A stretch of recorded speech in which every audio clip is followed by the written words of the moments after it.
Is the HoverAir X1 Pro Max now much better with new features, new firmware that have been added to this? So we have a new cycling mode, full beacon support, dolly zoom. So in this video I'm going to test this all out to see if it's any good. So a couple of months ago I did a video on this, on the tracking capabilities on this drone, and whilst it did a good job, it wasn't perfect, it did have a few crashes, but that was a couple of months ago. Since then we have had some new features added to this, and hopefully some of these issues ironed out. So the app first of all has had a UI polish. Now once you connect your phone to the drone, it will pop up on the screen asking you to update. So this is what you need to actually do first of all to get some of these new features on your drone. Now if you go to flight mode, you can see you've got new background colours, but it's also a ski mode, cycling mode, dolly zoom, indoor follow. So once you actually click on all these, so they've all got ticks on them, they're now going to be fully accessible on the drone when you click on this scroll wheel here or through your phone. Now one thing I really do like to do on any of these drones is get the drone to actually follow me, to track me when I'm riding my bike. You get this really fantastic view, something that you just can't do automatically. You can't be riding your bike and actually flying your drone manually. So I want to see, has this got any better now? Because now we have a dedicated cycling mode. And in the cycling mode, under settings, it's got two different environments that you can choose from, open and narrow. I'm going to go through both of them. You can also change this to the 8K resolution. So I'm going to be filming in 8K 30.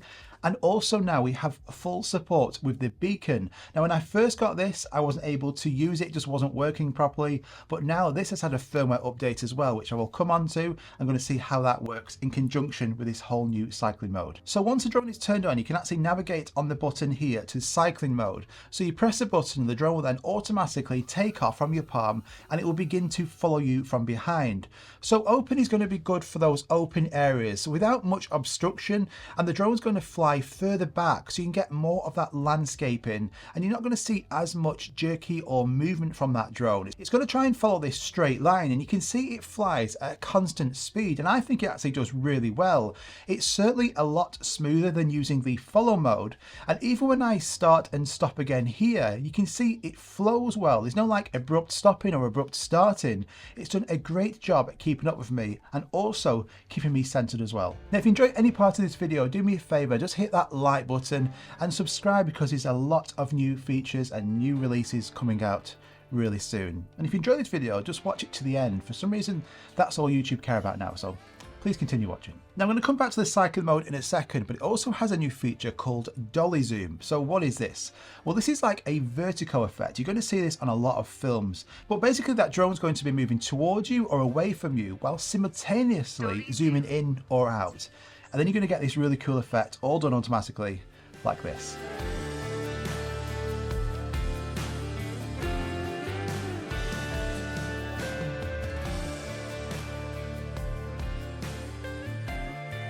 Now it's a really cool effect to actually mix into your clips. Once it's done, it's just going to fly back to you and land back on your palm. Okay, the beacon. So I'm really happy that this now has full support with this new firmware. When I first got this, it just wasn't working properly. I couldn't get it to sync correctly. It just wasn't there yet, but now it is. So really excited to see how this works in conjunction with the cycling modes and all the other things you can do on this drone. So you do need to update the beacon as well. So turn your drone on, turn the beacon on, and then you just swipe down from the bottom. It will say beacon update, and it's going to update the beacon with this drone. You do need to update if you do have the joystick as well, which I'll come on to in a second, but once that's actually updated, then you can start seeing and using all these features.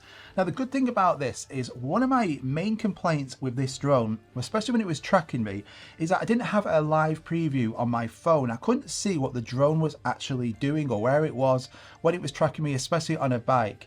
But now on here you have this live preview on this screen. So it's an LCD screen and it's a touch screen as well, so you can clearly see it. So when I was cycling around in this environment, I had no issue seeing it, even in like a bright day like this. This also comes with this bike mount as well if you get it in the kit. This is really good. So this basically is just like rubber and it goes around your handlebars. So I mounted this, and then this bit here, this is like a GoPro mount, but it's going to allow you to magnetically attach the beacon to it. Now on the beacon you can start and stop recording directly, but also if you swipe across on the left hand side you can switch to select any of the different flight modes, and then in those different flight modes or the quick shot settings you can go into each one of those settings and customize it. So you could change the resolution, how far you want it to follow you, how you want it to react, if you want to do quick shots, how far you want it to fly away. So it gives you a lot more options now using this beacon, so you don't really have to use your phone anymore. If you have this, you don't even have to use the customization button on the drone. You could simply do everything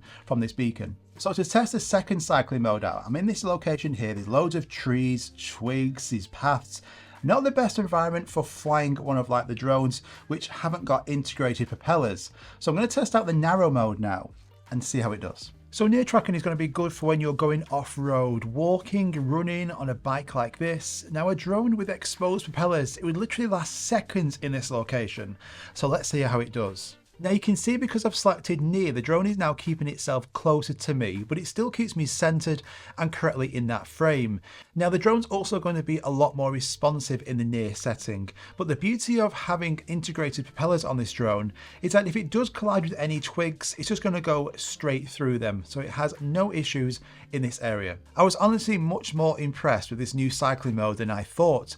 When I pick up speed, you can see it follows behind me just fine. This is also now increasing in elevation, lots of trees around it, lots of gaps, and just look at how well it sticks to me and just simply glides through these gaps. This is much better than before. So this is going to be great if you do like riding your bike or hiking and going off path. The drone can capture you in that environment and do a really good job. Using the beacon, I can now clearly see where that drone is on the screen. You basically just let that drone now do its thing, and in this location with lots of challenges, lots of trees around, twigs, small paths, I didn't have one crash. So this is much better.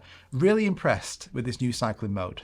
Now the manual flying aspect on here has also had an improvement. So if you turn your drone on and you go into the HoverAir X1 app, so on here now you can actually go under manual flying and you can actually control the drone and you can fly this manually with just your phone. So let's just say you've finished tracking or you finished doing a quick shot, you can just get the drone to fly manually yourself using the controller sticks. And whilst this isn't like the best way of flying your drone, it is more responsive than it used to be and not as kind of like slow. It used to be really slow. Now it's a lot better. But if you do have the joysticks, you can also fly this manually. Or what you can do is you can get your beacon and you can manually attach it to the right hand side joystick. And then what you need to do is swipe down, turn your drone on, and then update the firmware for the joystick as well. Now you can control the drone just by using one hand on this joystick here. That's really good. Or you could actually move your hand around and the drone will follow their movements. So overall, a really good update. If you have the beacon and this drone, you definitely need to go and update that firmware. It's going to enhance your experience a lot. I do like the live preview on here, the ability to see the drone through this screen when it's tracking me, and it was able to keep up with me at both low speeds and high speeds in tricky areas like this. The cycling mode is a fantastic advantage, and also like if you're wanting the drone to track you from the front when you're cycling, you could use the Dolly track. That still works really good.